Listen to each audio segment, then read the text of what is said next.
Genesis chapter 35. God said to Jacob, "Move on, go to Bethel and settle there. Make an altar there for the God who appeared to you when you were fleeing from your brother Esau." Jacob said to his family and to all who were with him, "Get rid of the foreign gods you have with you. Cleanse yourselves and change your clothes. We must move on and go to Bethel.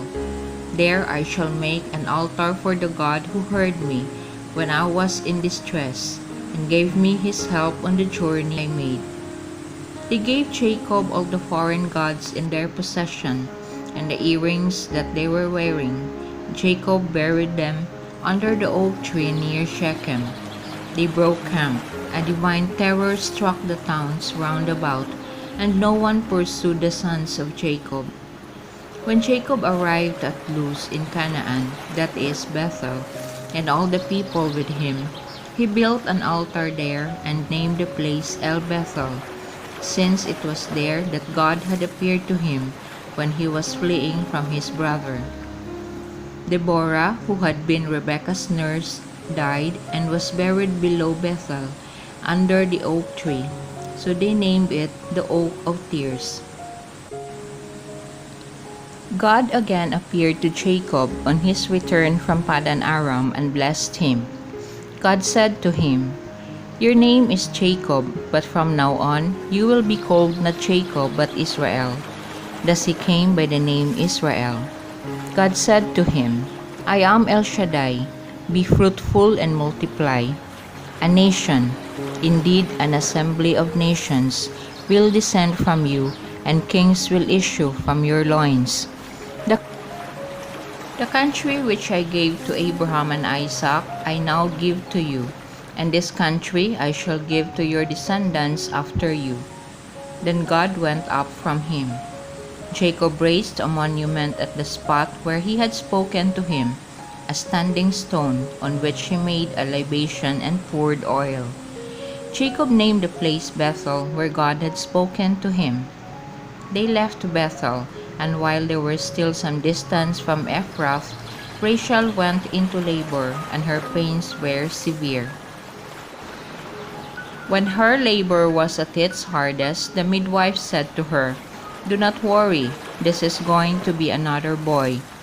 At that moment, when she breathed her last, for she was dying, she named him Ben-Oni. His father, however, named him Benjamin.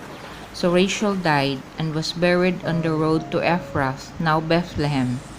Jacob raised a monument on her grave, that same monument of Rachel's tomb, which is there today. Israel left and pitched his tent beyond Migdal Eder.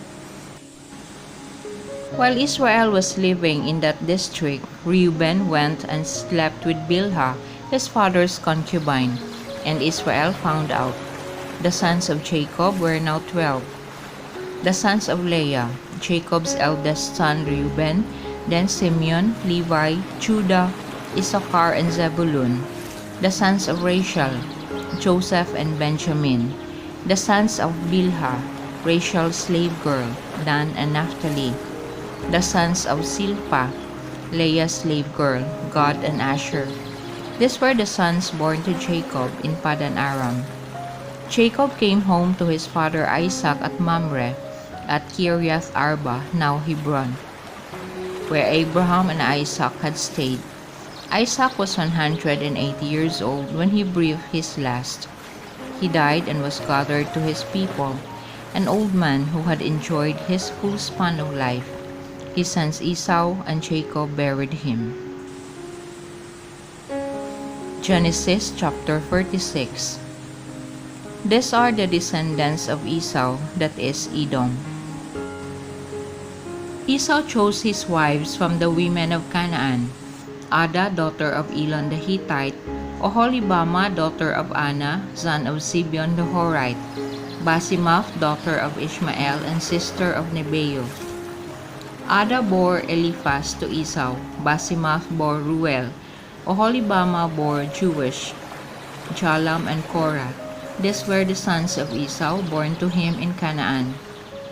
Esau took his wives, his sons and daughters, all the members of his household, his livestock, all his cattle, and all the goods he had acquired in Canaan, and left for Seir, away from his brother Jacob, for they had acquired too much to live together. The land in which they were at that time could not support them both because of their livestock. That is why Edom settled in the mountainous region of Seir. Esau is Edom. These are the descendants of Esau, ancestor of Edom, in the mountainous region of Seir. These are the names of Esau's son, Eliphaz, son of Esau's wife Ada, and Reuel, son of Esau's wife Basemath. The sons of Eliphaz were Teman, Omar, Sepho, Gatham, and Kenaz. Eliphaz, son of Esau, had Timnah for concubine, and she bore him Amalek. These were the sons of Esau's wife Ada. These were the sons of Reuel, Nahath, Serah, Shammah, and Mizah. These were the sons of Esau's wife Basemath. And these were the sons of Esau's wife Oholibamah, daughter of Anna, son of Zibeon. She bore him Jeush, Jalam, and Korah. These are the chieftains of Esau. The descendants of Eliphaz, Esau's eldest son, the chieftains of Teman, Omar, Sepho, Kenaz, Gatam, and Amalek. These are the chieftains of Eliphaz in Edom, and are descended from Ada. The descendants of Esau's son Reuel, the chieftains of Nahath, Zerah, Shammah, and Mizah. These are the chieftains of Reuel in Edom, and are descended from Esau's wife Basemath. The descendants of Esau's wife Oholibamah, the chieftains of Jeush, Jalam, and Korah. These are the chieftains of Esau's wife Oholibamah, daughter of Anna. These were the sons of Esau, that is Edom, and these are their chieftains. These are the sons of Seir the Horite, natives of the country, Lotan, Shobal, Zibeon, Anna, Dishon, Ezer, Dishan. These were the Horite chieftains descended from Seir in Edom. The sons of Lotan were Hore and Hemam, and Lotan's sister was Timnah. These are the sons of Shobal, Alvan, Manahath, Ebal, Shepho, and Onam. These are the sons of Zibeon, Ahiah, Anna, and Anna, who found the hot springs in the desert while pasturing his father Zibeon's donkeys. These are the children of Anna, Dishon, Oholibamah, daughter of Anna.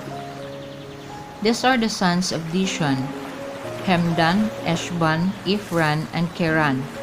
These are the sons of Ezer, Bilhan, Zaavan, and Akan. These are the sons of Dishan, Uz, and Aran. These are the Horite chieftains, the chieftains of Lotan, Shobal, Zibeon, Anna, Dishon, Ezer, and Dishan. These are the chieftains of the Horites by their clans in Seir. These are the kings who reigned in Edom before an Israelite king. In Edom reigned Bela, son of Beor. His city was called Dinhaba. Bela died, and Jobab, son of Zerah, from Bozrah, succeeded. Jobab died, and Husham from the land of Temanites succeeded. Husham died, and Hadad, son of Bedad, succeeded. He defeated the Midianites in Moab, and his city was called Avith. Hadad died, and Samlah of Masrekah succeeded. Samlah died, and Shaul of Rehoboth Hanahar succeeded. Shaul died, and Baal-Hanan, son of Akbor, succeeded. Baal-Hanan died, and Hadad succeeded. His city was called Pau, and his wife's name was Mehetabel, daughter of Matrid from Mezahab. These are the names of the chieftains of Esau according to their clans and localities. The chieftains of Timnah, Alva, Jeheth, Oholibamah, Ela, Pinon, Kenaz, Teman, Mibzar, Magdiel, and Iram. These are the chieftains of Edom, as settled in the territory which they own. Esau was Edom's ancestor. Genesis chapter 37. But Jacob settled in the land where his father had stayed, the land of Canaan. This is the story of Joseph. Joseph was 17 years old. As he was young, he was shepherding the flock with his brothers, with the sons of his father's wives Bilhah and Zilpah. And Joseph brought his father bad reports about them. Jacob loved Joseph more than all his other sons, for he was the son of his old age, and he had a decorated tunic made for him. But his brothers, seeing how much more his father loved him than all his other sons, came to hate him so much that they could not say a civil word to him. Now Joseph had a dream, and he repeated it to his brothers, who then hated him more than ever. "Listen," he said, "to the dream I had. We were binding sheaves in the field, when my sheaf suddenly rose and stood upright, and then your sheaves gathered round and bowed to my sheaf. So you want to be king over us?" His brothers retorted. "You want to lord it over us?" And they hated him even more on account of his dream and of what he said. He had another dream, which he recounted to his brothers. "Look, I have had another dream," he said. "There were sun, the moon, and 11 stars bowing down to me." He told his father and brothers, and his father scolded him. "A fine dream to have," he said to him. "Are all of us then, myself, your mother, and your brothers, to come and bow to the ground before you?" His brothers held it against him, but his father pondered the matter. His brothers went to pasture their father's flock at Shechem. Then Israel said to Joseph, "Your brothers are with the flock at Shechem, aren't they? Come, I am going to send you to them." "I am ready," he replied. He said to him, "Go and see how your brothers and the flock are doing, and bring me word." He sent him from the valley of Hebron, and Joseph arrived at Shechem. A man found him wandering in the countryside and asked him, "What are you looking for?" "I am looking for my brothers," he replied. "Please tell me where they are pasturing their flock." The man answered, "They have moved on from here. Indeed, I heard them say, 'Let us go to Dothan.'" So Joseph went after his brothers and found them at Dothan. They saw him in the distance, and before he reached them, they made a plot to kill him. "Here comes that dreamer," they said to one another. "Come on, let us kill him now and throw him down one of the storage wells. We can say that some wild animal has devoured him. Then we shall see what becomes of his dreams." But Reuben heard, and he saved him from their clutches. "We must not take his life," he said. "Shed no blood," said Reuben to them. "Throw him down that well out in the desert, but do not him yourselves," intending to save him from them and to restore him to his father. So when Joseph reached his brothers, they pulled off his tunic, the decorated tunic which he was wearing, and catching hold of him, threw him into the well. The well was empty, with no water in it. They then sat down to eat. Looking up, they saw a group of Ishmaelites who were coming from Gilead, their camels laden with gum, tragacanth, balsam, and resin, which they were taking to Egypt. Then Judah said to his brothers, "What do we gain by killing our brother and covering up his blood? Come, let us sell him to the Ishmaelites. Then we shall not have laid hands on him ourselves. After all, he is our brother and our own flesh." His brothers agreed. Now some Midianite merchants were passing, and they pulled Joseph out of the well. They sold Joseph to the Ishmaelites for 20 shekels of silver, and these men took Joseph to Egypt. When Reuben went back to the well, there was no sign of Joseph. Tearing his clothes, he went back to his brothers. "The boy has gone," he said. "What am I going to do?" They took Joseph's tunic, and slaughtering a goat, dipped the tunic in the blood. Then they sent off the decorated tunic and had it taken to their father with the message, "This is what we have found. Do you recognize it as your son's tunic or not?" He recognized it and cried, "My son's tunic! A wild animal has devoured him. Joseph has been torn to pieces." Tearing his clothes and putting sackcloth round his waist, Jacob mourned his son for many days. And his sons and daughters tried to comfort him, but he refused to be comforted. "No," he said, "I will go down to shore in mourning and join my son." Thus his father wept for him. Meanwhile, the Midianites had sold him in Egypt to Potiphar, one of Pharaoh's officials and commander of the guard. Genesis chapter 38. It happened at about that time that Judah left his brothers to go down and settle with a certain Adullamite called Hira. There Judah saw the daughter of a Canaanite called Shua. He made her his wife and slept with her. She conceived and gave birth to a son whom she named She conceived again and gave birth to a son whom she named Onan. Yet again she gave birth to a son whom she named Shelah. She was at Kezib when she gave birth to him. Judah took a wife for his firstborn and her name was Tamar. But Judah's firstborn, offended Yahweh, and Yahweh killed him. Then Judah said to Onan, "Take your brother's wife, and do your duty as her brother-in-law, to maintain your brother's line."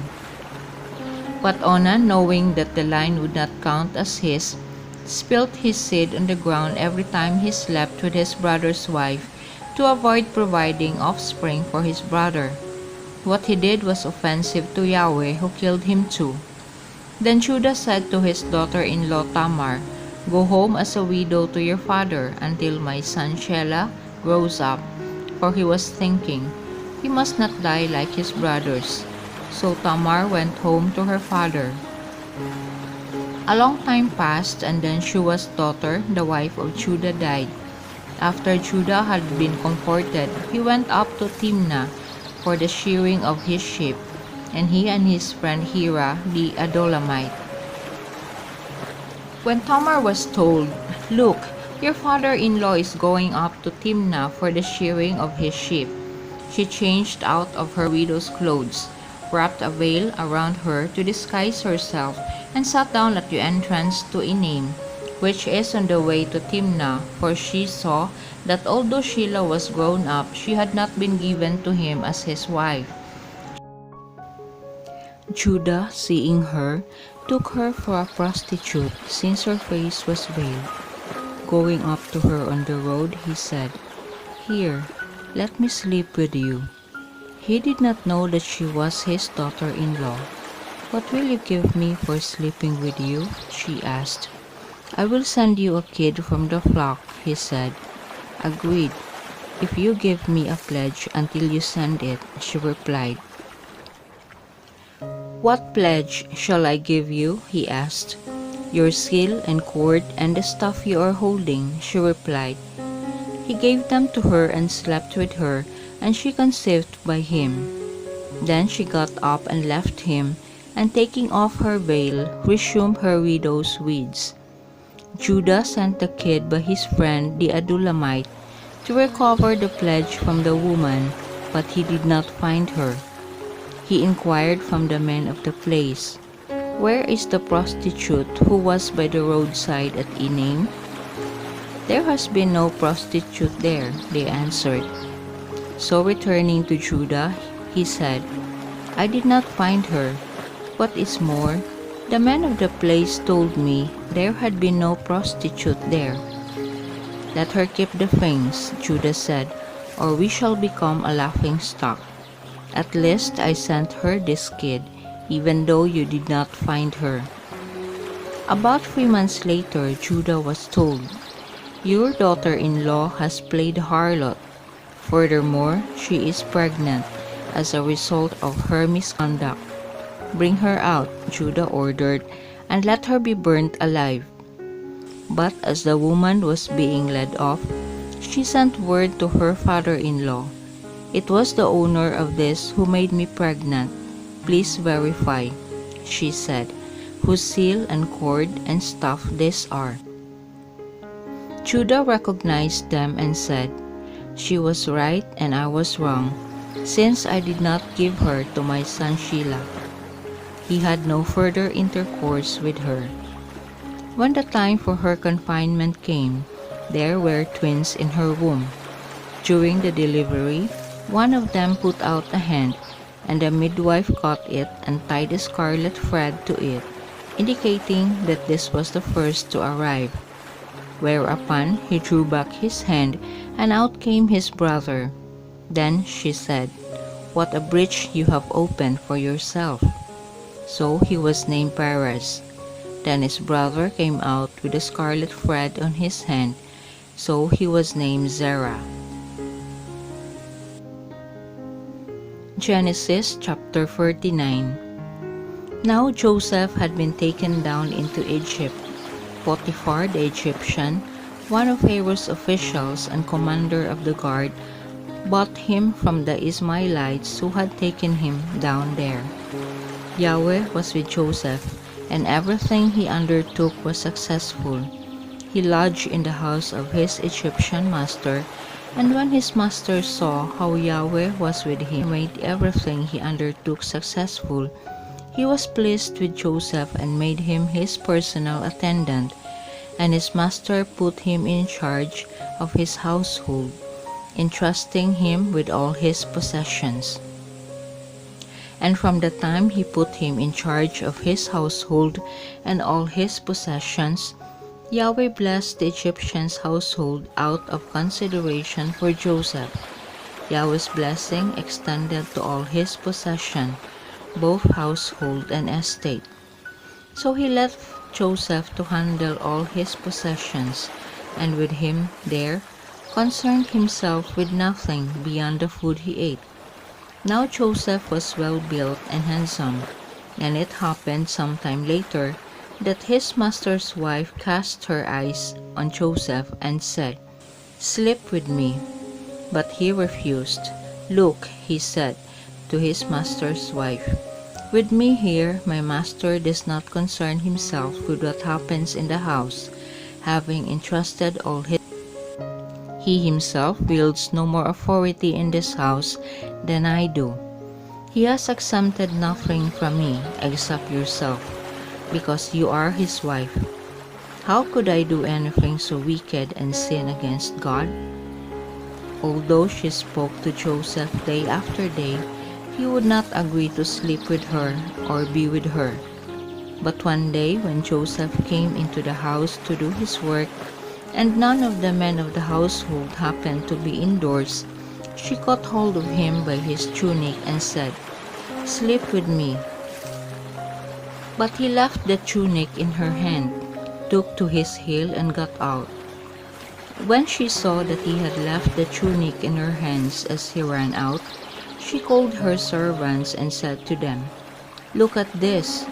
My husband brought in a Hebrew to make a fool of me. He burst in on me, but I screamed. And when he heard me scream, he left his tunic beside me and ran out of the house." She kept his tunic by her until his master came home. Then she told him the same tale. "The Hebrew slave you brought to us burst in on me to make a fool of me. But when I screamed, he left his tunic beside me and ran away." When his master heard his wife say, "This was how your slave treated me," he became furious. Joseph's master had him arrested and committed to the gaol where the king's prisoners were kept. And there in the gaol he stayed. But Yahweh was with Joseph. He showed him faithful love and made him popular with the chief gaoler. The chief gaoler put Joseph in charge of all the prisoners in the gaol, making him responsible for everything done there. The chief gaoler did not bother about anything put in his charge, since Yahweh was with him, and Yahweh made everything he undertook successful. Genesis chapter 40. It happened sometime later that the king of Egypt, cupbearer, and his baker offended their master, the king of Egypt. Pharaoh was angry with his two officials. the chief cupbearer and the chief baker, and put them in custody in the house of the commander of the guard, in the gaol where Joseph was a prisoner. The commander of the guard assigned Joseph to them to attend to their wants, and they remained in custody for some time. Now both of them had dreams on the same night, each with its own meaning for the cupbearer and the baker of the king of Egypt, who were prisoners in the gaol. Then Joseph came to them in the morning. He saw that they looked gloomy, and he asked the two officials who were in custody with him in his master's house, "Why these sad looks today?" They replied, "We have each had a dream, but there is no one to interpret it. Are not interpretations God's business?" Joseph asked them, "Tell me about them." So the chief cupbearer described his dream to Joseph, telling him, "In my dream there was a vine in front of me. On the vine were 3 branches. No sooner had it budded that it blossomed, and its clusters became ripe grapes. I had Pharaoh's cup in my hand. I picked the grapes and squeezed them into Pharaoh's cup, and put the cup into Pharaoh's hand. This is what it means," Joseph told him. "The 3 branches are 3 days. In another 3 days, Pharaoh will lift up your head by restoring you to your position. Then you will hand Pharaoh his cup, as you did before, when you were his cupbearer. But be sure to remember me when things go well with you, and keep faith with me by kindly reminding Pharaoh about me to get me out of this house. I was kidnapped from the land of the Hebrews in the first place, and even here I have done nothing to warrant being put in the dungeon." The chief baker, seeing that the interpretation had been favorable, said to Joseph, "I too had a dream. There were 3 wicker trays on my head. In the top tray there were all kinds of pastries for Pharaoh, such as the baker might make, and the birds were eating them off the tray on my head." Joseph replied as follows, "This is what it means. The 3 trays are 3 days. In another 3 days, Pharaoh will lift up your head by hanging you up on a gallows, and the birds will eat the flesh off your bones." And so it happened. The 3rd day was Pharaoh's birthday, and he gave a banquet for all his officials. Of his officials, he lifted up the head of the chief cupbearer and the chief baker, and the chief cupbearer by restoring him to his cupbearing, so that he again handed Pharaoh his cup, and by hanging the chief baker as Joseph had explained to them. But the chief cupbearer did not remember Joseph. He had forgotten him. Genesis chapter 41. 2 years later it happened that Pharaoh had a dream. There he was, standing by the Nile, and there, coming up from the Nile, were 7 cows, sleek and fat, and they began to feed among the rushes. And then 7 other cows, wretched and lean, came up from the Nile behind them, and this went over and stood beside the other cows on the bank of the Nile. The wretched and lean cows ate the 7 sleek and fat cows. Then Pharaoh woke up. He fell asleep and dreamed a second time there, growing on one stalk, were 7 ears of grain full of ripe. And then sprouting up behind them came 7 ears of grain, meager and scorched by the east wind. The scanty ears of grain swallowed the 7 full ripe ears of grain. Then Pharaoh woke up. It had been a dream. In the morning, Pharaoh, feeling disturbed, had all the magicians and wise men of Egypt summoned to him. Pharaoh told them his dream, but there was no one to interpret it for Pharaoh. Then the chief cupbearer addressed Pharaoh, "Today I recall having been at fault. When Pharaoh was angry with his servants, he put myself and the chief baker in custody in the house of the commander of the guard. We had a dream on the same night, he and I, and each man's dream had a meaning for himself. There was a young Hebrew with us, one of the slaves belonging to the commander of the guard. We told our dreams to him, and he interpreted them for us, telling each of us what his dream meant. It turned out exactly according to his interpretation. I was restored to my position, but the other man was hanged. Then Pharaoh had Joseph summoned, and they hurried him from the dungeon. He shaved and changed his clothes and presented himself before Pharaoh. Pharaoh said to Joseph, "I have had a dream, and there is no one to interpret it. But I have heard it said of you that you can interpret a dream the instant you hear it." "Not I," Joseph replied to Pharaoh. "God will give Pharaoh a favorable answer." So Pharaoh told Joseph, "In my dream there I was, standing on the bank of the Nile, and there were 7 cows, fat and sleek, coming out of the Nile, and they began to feed among the rushes. And then 7 other cows came up behind them, starved, very wretched and lean. I have never seen such poor cows in all Egypt. The lean and wretched cows ate up the first 7 fat cows, but when they had eaten them up, it was impossible to tell they had eaten them, for they looked as wretched as ever. Then I woke up. And then again in my dream, there, growing on one stalk, were 7 ears of grain, beautifully ripe. But then sprouting up behind them came 7 ears of grain, withered, meager and scorched by the east wind. Then the shriveled ears of grain swallowed the 7 ripe ears of grain. I have told the magicians, but no one has given me the answer." Joseph said to Pharaoh, "Pharaoh's dreams are one and the same.